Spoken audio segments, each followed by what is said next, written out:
the eye of Hurricane Andrew was a direct hit on Biscayne National Park. Every leaf from every tree was removed. It was like absolute catastrophe. The biggest things that were impacted were large trees, and there are still places in the park where the mangrove trees, the red mangroves, are just dead snags sticking up above the rest of the trees. Everything is not AD and BC, it's before Andrew and after Andrew. It's a time marker for us. This building was planned but not yet constructed. What we had instead were a double-wide trailer, some decking and restrooms and a concession shop and whatnot. The harbor was here, the walkways were here, but we hadn't gotten to that phase of construction yet. The main damage in the park to structures was the historic structures, especially at Adams Key. We lost the casino building, we lost the caretaker's building, a lot of docks were lost. Boca Chica Key was really hit hard. It was an island that had lots of exotic trees on it, Australian pines, which we were trying to get rid of anyway, and it just sped the process along, knocked them all over. We had a mess to clean up, and the island ultimately was closed for 4.5 years. We took the opportunity to completely redo the harbor. So, you know, there's this phrase, you don't hear it as much in Homestead anymore, but there's this phrase about St. Andrew and how so many things were modified and changed and improved after Andrew, too. And it was devastating. People died. People lost their lives and their livelihoods, and a lot of people left the area. It was absolutely devastating, no doubt. But there were a lot of things that came out of it, too.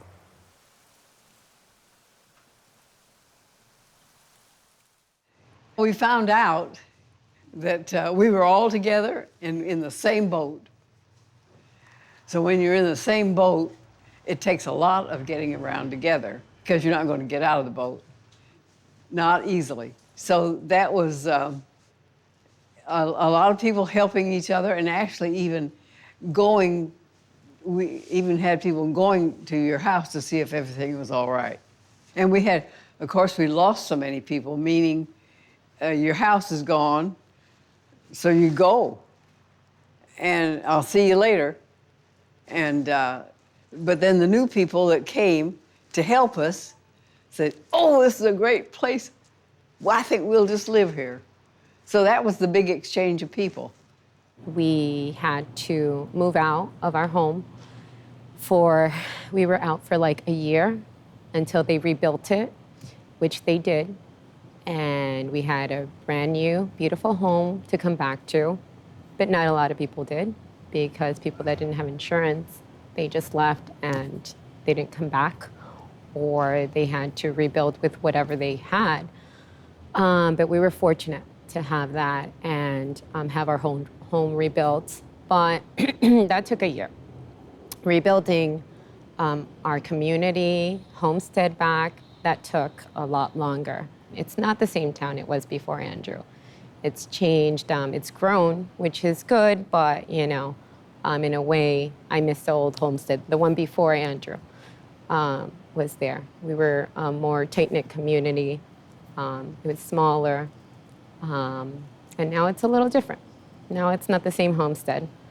Before Hurricane Andrew, I was working at a school as an admissions counselor, and after Hurricane Andrew, it was just as if everything stopped. Because the school was in Cutler Ridge, which was also affected. The school got damaged, so I had no job. And in that year, it was like you had to find a way to piece everything back together. What are we going to do now? How long are we going to be here? We didn't know at the time. How long are we going to live here in this apartment? When are we going to go back home? What do we do?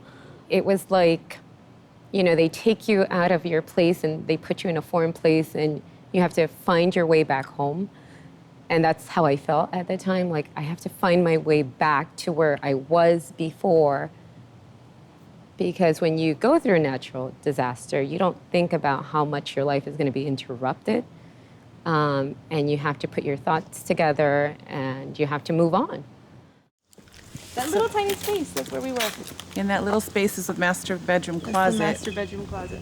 The way our house was situated, we were okay, but it could have been, we could have all died. in that closet. Yeah. It could have been, because it was actually that whole front of that house, their master bedroom and their master closet were destroyed. Completely destroyed.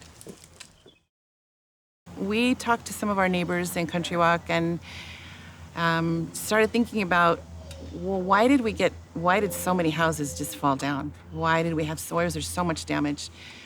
And then I got a call from a friend who I'd worked with, whose husband was a architecture professor at FIU. He wanted to know if he could bring his class to the remains of our house so that they could look at what happened. They could walk through the house, they could look around.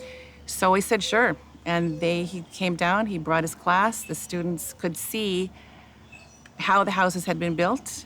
You could see where the beams were not attached to each other. There are places the nail was here and it should have been here in the other piece of wood, and it wasn't.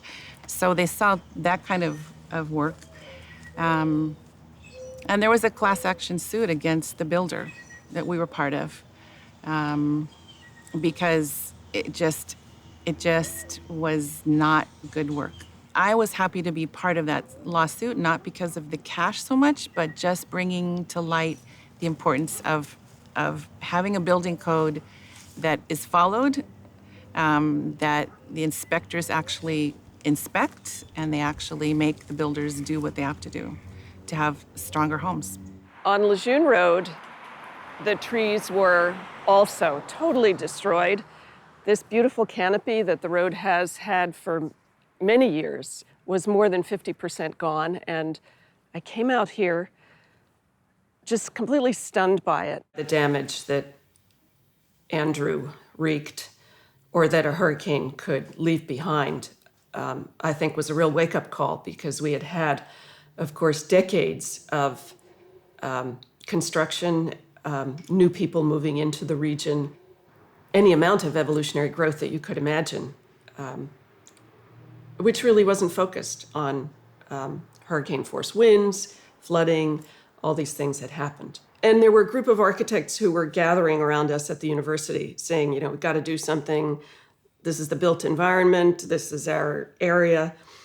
And the first thing we did was get involved with the county building department's assessments of how much was lost, what the degree of loss was. And we all went down for several days and filled out forms looking at people's houses and other buildings to make that assessment. But once that was done, we realized there were still other things, or we thought there were still other things we could do. So we pulled together a group of volunteers. It was probably over 100 people who just wanted to help in some way. We called it the New South Dade Charrette, and we identified 16 locations or sites of where some kind of obvious rebuilding or rebuilding in a better way would benefit the whole region in the long run. Since that time, at the state level, in fact, the building code has been modified to become, to take into account the strength of hurricane force winds. But we have another changing condition, which is sea level rise and the water table rise, which may affect how hurricanes impact us in the future. There's still unknowns. We've dealt with a lot of things, but there's still unknowns for the future.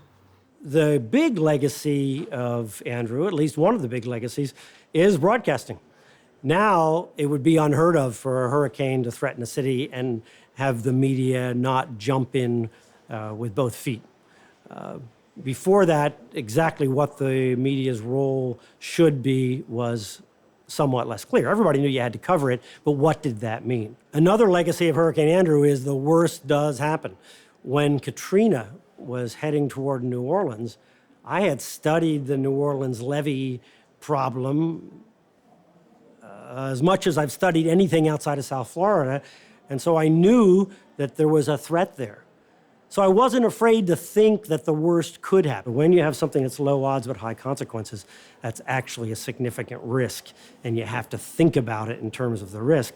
And here in South Florida, we have a significant risk of hurricanes, even though they don't come along very often. Yo pienso que te queda como un trauma, como quieras. Cuando te recuerdas, te da tristeza. Pero eso nos ayudó bastante para prepararnos mejor, porque pues ya pasamos la experiencia esa y ahora viene uno y siempre estamos oyendo las noticias y hay que irnos, nos vamos. ¿Me entiendes? Y hay que quedarnos, prepararnos bien preparados, no como esa vez. The soldiers in 1992 were absolutely outstanding, professional, ready to do whatever it took, and they did for the citizens of Florida. But, you know, in terms of our legacy and learning from it, today, as opposed to back then, you know, the moment a storm is identified, our Joint Operations Center is tracking, and we're looking at plots. Of course, the plotting is much better now today. Also, we can kind of have a pretty good idea where storms are going to go where they didn't before. So we take that information, and 96 hours out, we're already talking about which units are going to be put on status in order to respond if needed. Planning cells are brought in 72 hours out to the units that are going to be called. All through the state of Florida, there's not a soldier who doesn't know what's going on. Phone calls are being made. The alert rosters are being updated and make sure everybody gets and then with, you know, communication the way it is today with cell phones, it's just so much easier to get in contact with everyone. Before the storm is even passed and people are outside their houses, they can almost be guaranteed that there'll be a Florida soldier someplace nearby starting to provide security and potentially identify those locations for points of distributions and making sure they're clear, or what we need to bring in to clear them so we can start supporting our citizens. The citizens of Florida can take pride in knowing that throughout the National Guard, at the national level, Florida is considered the gold standard when it comes to hurricane response.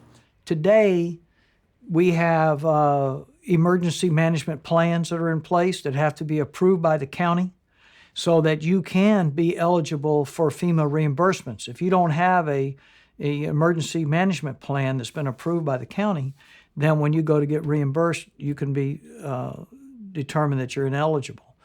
We all participate in drills. We participate in a lot of drills dealing with reimbursements instead of dealing with operations. Operations is on one side, and the fire and the police departments have a pretty good handle on how to do that today. But the turnover is so much in municipal governments, and there's so many years between major events that you don't have the historical perspective of what happened the last time. And so you're like starting afresh. And I think the county has been a lead in now establishing that type of team on a regular basis exists, and it's activated at different times at certain levels, and everybody's kind of used to using the incident command operational side with the recovery side being melded together. And I think that's a real tribute to the county. And, you know, they had to take the lead on getting a handle on how all this works. I think people are more aware. People try to be more prepared for that first 72 hours. That's been drummed into people. It takes so long to get the machine going. And I think now the FEMA teams are being placed strategically closer in, not next to where the storm's projected, but close enough to get to you rapidly. So I think there's a lot better preparations. But a devastating storm like that is going to be a horrific event, and especially if it's in a well-populated area. For Spanish language TV, it changed everything from that day forward, because it made every competitor and every other station realize, oh, this is why I have to seek out a degreed meteorologist. It's not partly cloudy with scattered showers every day. Some days are dangerous, and for the dangerous days, I need somebody that knows. At the present day, 75% of weathercasters in the United States are degreed meteorologists, either with a bachelor's or master's degree in science. 25 years ago, that ratio might have not been as high, even in the general TV market, the English language stations. But I know for a fact that in the Spanish language stations, there were none. There were 0 degreed people in Spanish language TV doing the weather. So what happened after Andrew was that all the other stations started to seek out degreed, knowledgeable people to get on the air. So for Spanish language broadcast news and weathercasting, it was a game changer. So since Hurricane Andrew 25 years ago, there have been terrific advances in the science, and our ability to forecast the track of hurricanes has increased tremendously. And average errors have been cut so much that days ahead now, we can tell you with a generally good idea where the hurricane might end up in. Just to give you an idea, back when we were forecasting Hurricane Andrew, the forecast track and the forecast cone went out to 3 days. And since then, that's been expanded to 5 days. And they're experimentally running forecasts out to 7 days with a cone internal to the National Hurricane Center, but with the idea that this might start to be shared with the public pretty soon. So, terrific advances there. Some advances in the area of intensity forecasting. We still have a long ways to go, but we are getting better. Now, despite those advances, we still face terrific challenges in terms of being able to communicate the seriousness of the threat and the multifaceted nature of the threat to the audience. We worry about the complacency. We worry about people that have come down to South Florida who've never lived through a hurricane and have no clue how to get prepared. And there's, in all these years, in the dozen years since Hurricane Wilma struck in 2005, a lot of people have moved to South Florida. So, those millions of people we need to worry about as we go forward. Hurricane Andrew taught us a lot of lessons. One of the first lessons I learned coming in here and seeing the tremendous devastation, the overwhelming destruction of the zoo, and then seeing how these animals lived through it, was that you can never underestimate the power of nature to destroy things. And on the flip side, you can never underestimate its will to survive. It was really amazing to see how these animals survived. It also taught me the true sense of community. We had people from everywhere coming to help us. People who we never met, we had never known, giving us the shirt off their backs. People were bringing us supplies, food. We had people came here who cooked for us every day. They set up their own grills. They were cooking for the staff, helping out the staff. That overwhelming sense of community was so inspiring to us. The single most moving, emotional event that happened to me regarding Hurricane Andrew was after we'd done the media appearances and people were coming, and we were getting letters and checks from every state in the country. Literally every state in the country was sending us checks to help us rebuild the zoo. People didn't want the zoo to close. They wanted to rebuild the zoo. So I was opening, Alaska, Hawaii, California, Maine. And then I got a letter, Homestead. Homestead was devastated. And I'm thinking, why would somebody be sending? And I open up, and there's a check in there for several $100s. And I read it, and it said, please accept this check in the memory of our daughter, Naomi. I remember Naomi Browning, and I remember she was a volunteer here. And this woman had just sent me a check for the zoo in the memory of her daughter, who was a volunteer here, who was killed in the storm, a 12-year-old girl. There is no greater loss in life than a parent to lose a child, and yet this woman sent me a check. And I couldn't cash that check. I had to contact her.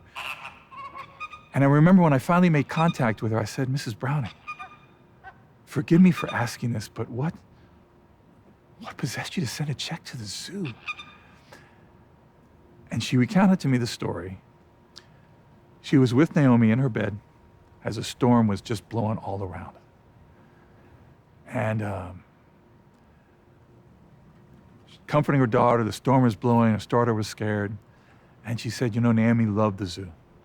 She loved the tigers. Those were her favorite animals at the zoo. And one of the last things that Naomi said to her mom before some beam came through the wall and killed her was, Mom, I'm so worried about the animals at the zoo. And that really stuck in her mother's mind. And she said, Naomi would have wanted me to do this.